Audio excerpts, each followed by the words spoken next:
মে মাসের 14 তারিখে আমার স্বামীর সাথে আমার জায়ের বিয়ে। হ্যালো বন্ধুরা, আসসালামু আলাইকুম। আমি ইসরাতিভা। আমি আজ আমার মেসেজ রিকোয়েস্টে মেসেজ ডিলিট করতে যেয়ে এই মেসেজটা পাই একটা মেয়ের আইডি থেকে। আমি আইডির নাম টাম কিচ্ছু বলবো না, শুধু আপনাদের কাছ থেকে পরামর্শ চাব যে মেয়েটাকে আমি কি রিপ্লাই দেব। এরকম অনেক মেয়েই আমাকে মেসেজ দিয়ে, কেউ হচ্ছে জবের জন্য মেসেজ দেয়, কেউ হচ্ছে পরামর্শ চায়, কেউ বিজনেস রিলেটেড পরামর্শ চায়, কিন্তু এরকম পরামর্শ আজ পর্যন্ত কেউ চায়নি এবং আমি মেয়ের জীবনের ঘটনা শুনে অবাক হয়ে গিয়েছি। এখন বলি মেয়ের ঘটনা। মেয়েটা অসম্ভব সুন্দরী। প্রায় 10 বছর আগে মেয়ের বিয়ে হয়। তো মেয়ের বাবা মা নাই, ভাইয়ের সংসারে মানুষ।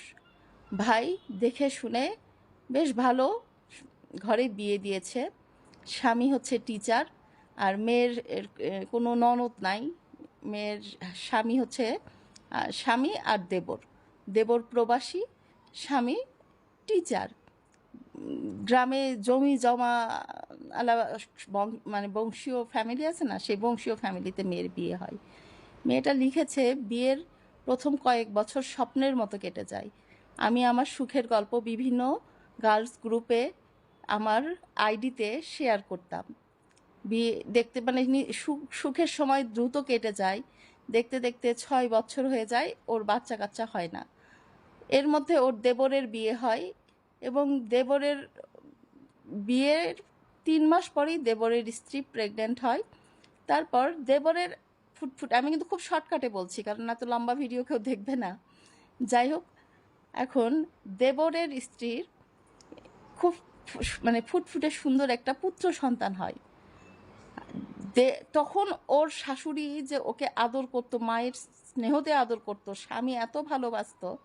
দেবরের সন্তান হওয়ার পর স্বামীর ব্যবহারও চেঞ্জ হয়ে যায়। আবার শাশুড়ি তো সব সময় ক্যাটক্যাট করে, তুমি বাচ্চা কাচ্চা হয় না কেন, এই গরিব ঘরের মেয়ে বিয়ে করে নিয়ে আসতে কি একটা ঝামেলা। সংসারের যাবতীয় কাজ ওকে দিয়ে করাতো, কিন্তু আগে হচ্ছে রান্নাবান্না কাজে শাশুড়ি থাকতো। তারপরে গ্রামে থাকে না, অনেকে এসে কাজে সহযোগিতা করতো। এরকম কাজে কেউ সহযোগিতা করতে আসলেও শাশুড়ি রেগে যেত। আর যা ছিল রানীর মতো, ঠিক ও আগে বিয়ের পরে যেরকম রানীর মতো রাজত্ব করছে ঠিক তেমনি। তো ঠিক এইরকম তবুও যা যা খুবই ভালো, সে লিখেছে তার যা খুবই ভালো, জায়ের সঙ্গে মিলেমিশে সংসার বেশ ভালোই করছিল। যাকে ওর শাশুড়ি কোনো কাজ করতে দিত না, ওটা ওর কাছে কোনো ম্যাটার ছিল না। তো হঠাৎ এক দুর্ঘটনা ঘটে। প্রবাসে তার দেবর আল্লাহ পাকের মেহমান হয়ে চলে যায়। তখন ওর যা যখন স্বামীহারা হয় তখন, এবং ছোট্ট পুত্র সন্তান, বাচ্চা ছোট। তো কয়েক মাস পরে মেয়ের ফ্যামিলি থেকে মানে জায়ের বাবা এবং মা এসে যাকে নিয়ে যাবে। তো তখন ওর শাশুড়ি বলে যে না, আমি যেতে দেব না।